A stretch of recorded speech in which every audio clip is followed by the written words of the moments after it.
When light reaches a boundary between two mediums, a few things can happen. We're going to look at a couple of those things, reflection and refraction, in this lesson.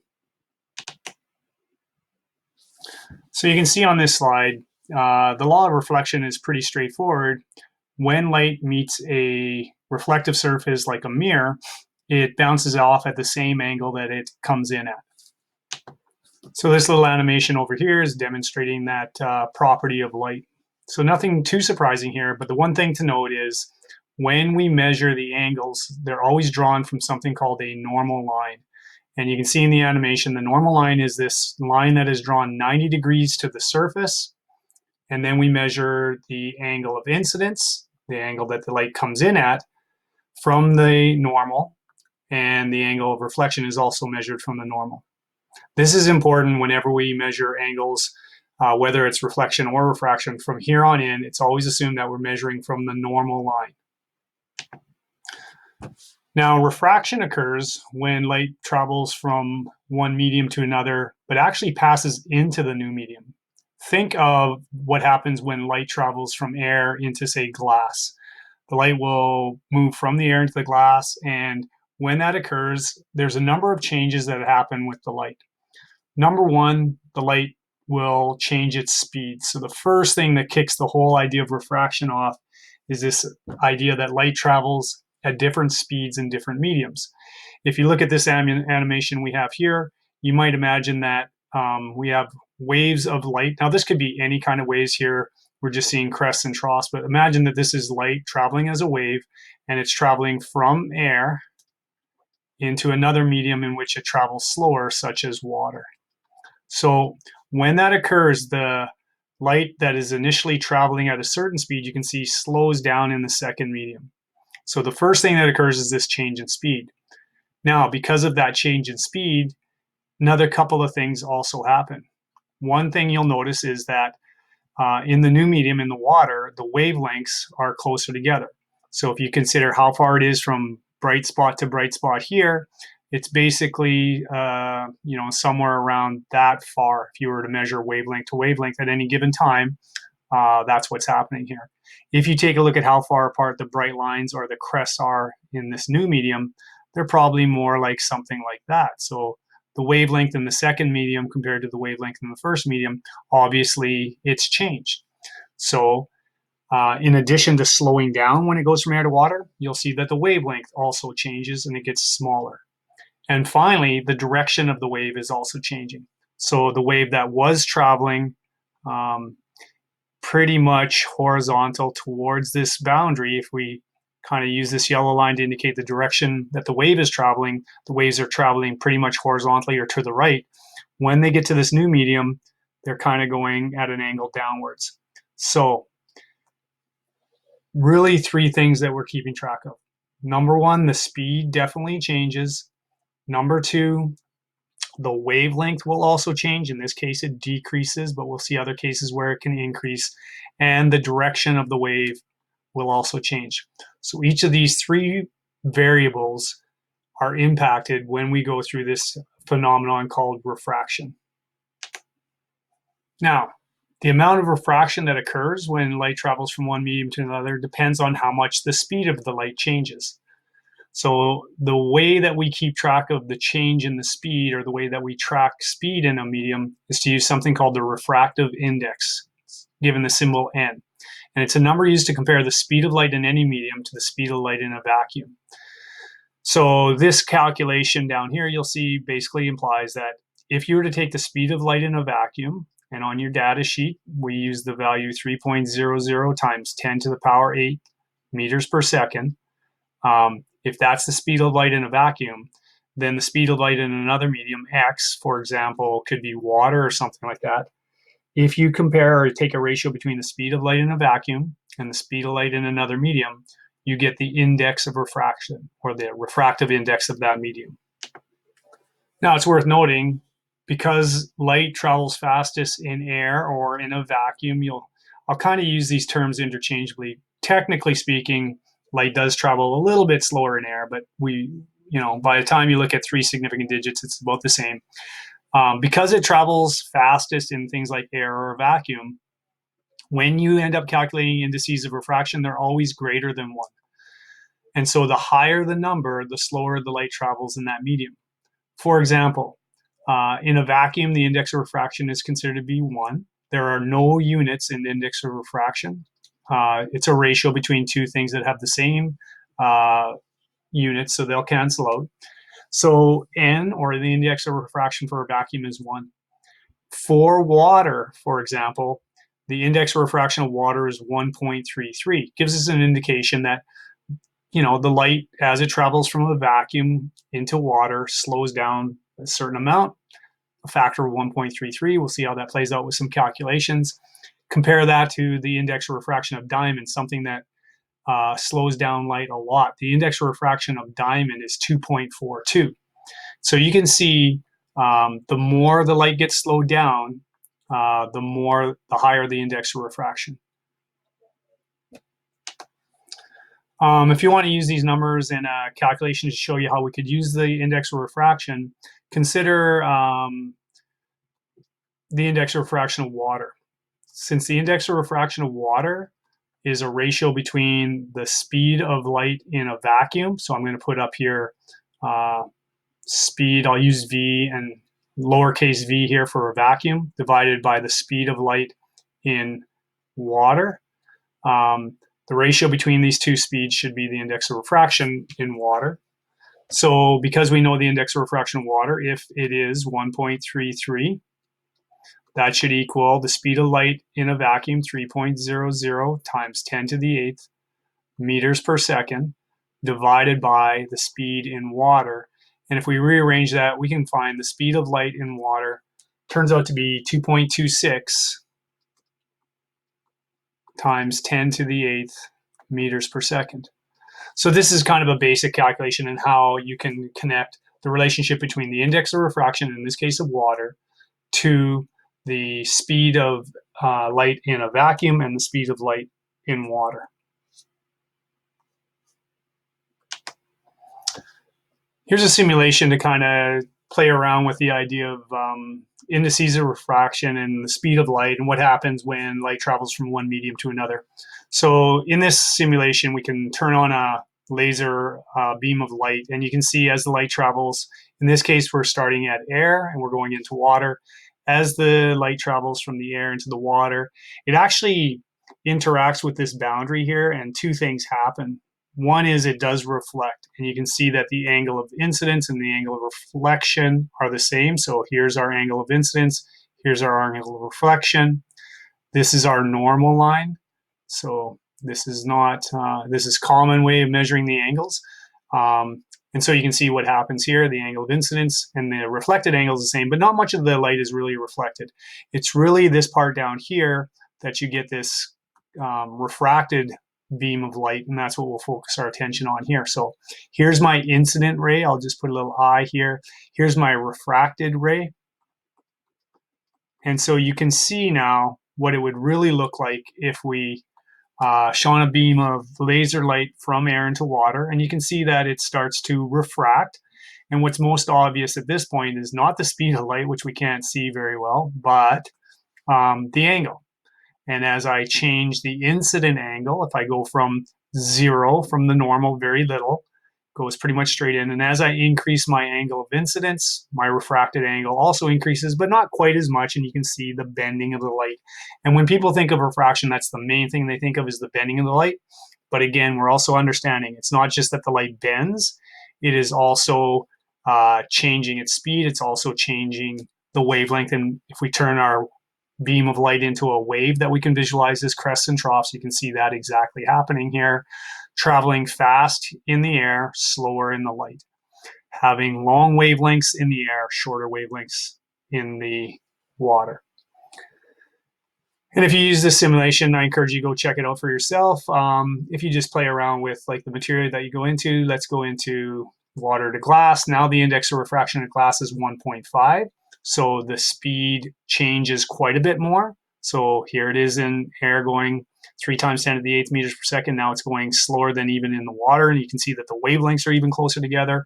And the angle in which it refracts is quite a bit different. So again, you can see the difference. I'll switch quickly between glass and water, and you can see it bends, well, I guess a little bit more at least. Now, it's no surprise that this is not random bending, not random changes in speeds, and not random changes in wavelength. There's a connection between these different factors. And it's called, or it's been discovered to be Snell's Law. And Snell's Law, in one big chunk, is a little something like this. It says, if you take the sine of the angle in one of your mediums, divide by the sine of the angle in the second medium, that should equal the index of refraction in the second medium over the first. It's the same as the ratio between the speed of the medium in the first medium and the second, wavelength in the first and second. So this is, big thing to digest. You're going to want to pause this, take a look at this. But generally speaking, these relationships between angles, the angles here, the indices of refraction here, the speeds here, and the wavelengths, basically Snell's law says that these things change in a very predictable and related manner. Now, this is not a typo that with the angles, the 1 is on the top and the 2 is on the bottom. This is exactly what Snell's law says. And if you want to think of it, and you'll see me when I do my solutions, even though on your data sheet, this is the way they communicate Snell's law, I'll usually write it something like this, a rearranged form. So for example, if I want to take a look at information, I have some information in an experiment about indices of refraction and angles, I would probably choose to write Snell's law like this. N1 times sine theta 1, I'll just do my cross multiplication, is equal to N2 sine theta 2. And this is the way Snell kind of set up this whole ratio. He actually looked at it more like this. And so now you can see why in the case of the angles, the 1s and 2s are inverted. In the case of the indices of refraction, the 1s and 2s are inverted. It's because index of refraction times the sine of the angle in one medium equals the index of refraction in the second medium times the sine of the angle in the second medium. So again, just a little thing, but I would encourage students to write Snell's law maybe more like this. It's easier to kind of see and keep your mediums together. So if this medium, for example, was water, I would say, okay, the first medium was water. I'll say N water sine theta water equals N. If the second medium was something like diamond, I'd say, okay, this is the D. So now my mediums are kept together on the same side of the equation. Let's take a look at a question just to see how this all plays out and might make more sense. So here's my sample problem.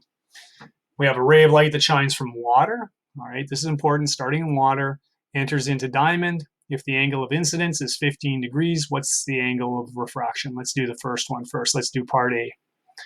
All right. Well, the first thing I would say is a good idea is to sketch out this situation, make sure you understand what is going on, and that you get the first and second mediums sorted out just right. So let me draw a little boundary here. Let's use a beam of red laser light and say we are starting on one side. This side is going to be the water side. And I'm going to shine light at an angle of 15 degrees. Let's use a green line to show the normal line. That's my normal line. And so now my beam of red laser light comes in here, and then it refracts at another angle. So my angle here is going to be 15 degrees, and then it refracts. It's going from water into a diamond. So in that case, it's going to slow down. We expect this thing to kind of bend this way, away from the normal. So we want to find out what that is. All right, so if you can't read, that's 15 degrees. That's water. Index of refraction in water is 1.33. And then over here, we have the index of refraction of diamond. So again, what I want to do is just make sure that I'm clear that everything on this side, if this is my boundary, everything on this side is the water. Everything on this side is the diamond. All right. So just a way of gathering information. Poor diagram. You can do it for yourself and see what I mean. But in the end, I'm really trying to use the information about the indices of refraction and the angles to find the angle of refraction. So I would probably start with Snell's law in this form. N1 times sine of angle 1 equals N2 sine of angle 2. Except I'm not a fan of putting these 1s and 2s because it's not as informative to me as putting what exactly we're talking about. And in this case, the first medium was water, so I'll put a W here, put a W here. The second medium was diamond, so I'll put a D here and I'll put a D here.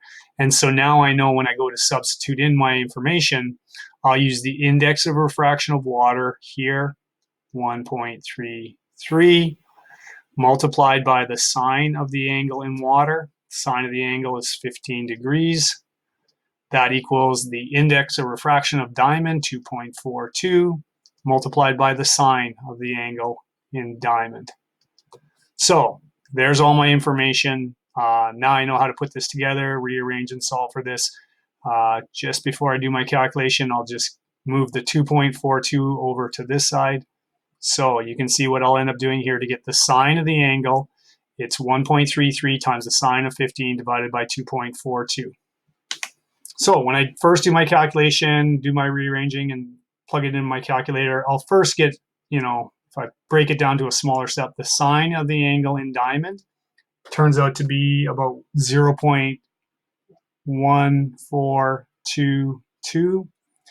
Then if I hit the inverse sine button on my calculator, I get the angle in the diamond. Turns out the angle in the diamond is 8. I get two significant digits. We'll call this 8.18 degrees. So comes in at 15 degrees. Oh, my picture's a little wrong here. I guess it should have gone this way. And it refracts at 8.18 degrees. So this is a basic calculation using Snell's law. Again, rearranged form of it. N1 sine theta 1 equals N2 sine theta 2.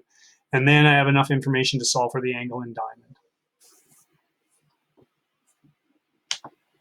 Now, if we use the same approach for part B, I'll just do one part. Let's figure out how fast does light travel in a diamond.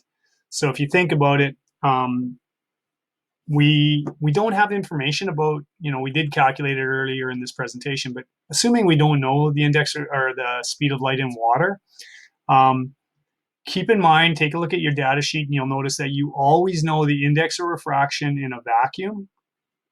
It's 1.00, that's on your data sheet. And you always know the speed of light in a vacuum. Now, your data sheet probably says it's the letter C. C is 3.00 times 10 to the 8th meters per second. So these two pieces of information are the things that we'll want to use when we find the speed of light in water in a diamond, because now we know the index and the speed in a medium. The medium is a vacuum. So always remember you can use that information. So now if we use Snell's law, again, we're going to use the speed form of Snell's law. So it'll be N1V1 equals N2V2.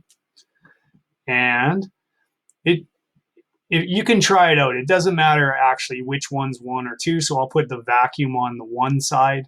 So the index of refraction of 1.00 multiplied by the speed of light in a vacuum, 3 times 10 to the 8th meters per second, should equal the second medium's index of refraction, that's diamond, 2.42, multiplied by the speed of light in a diamond.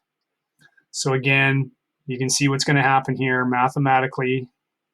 We'll move the 2.42 over, we'll divide by 2.42, and the speed of light in a diamond will be 1 times 3 times 10 to the 8th divided by 2.42, which is speed of light in a diamond, 1.24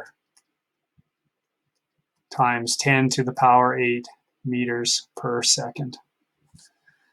So there you go. A couple examples of how to do Snell's law. And this idea of refraction, this, what often people say, the bending of light as it moves from one medium to another. But it's more than just the bending of the light. It's the bending of the light. It's the change in the speed of the light. And it's the change in the wavelength of the light as well. So our next thing to do is get some practice doing calculations involving Snell's law and different factors like angle, but also the speed and also the wavelength.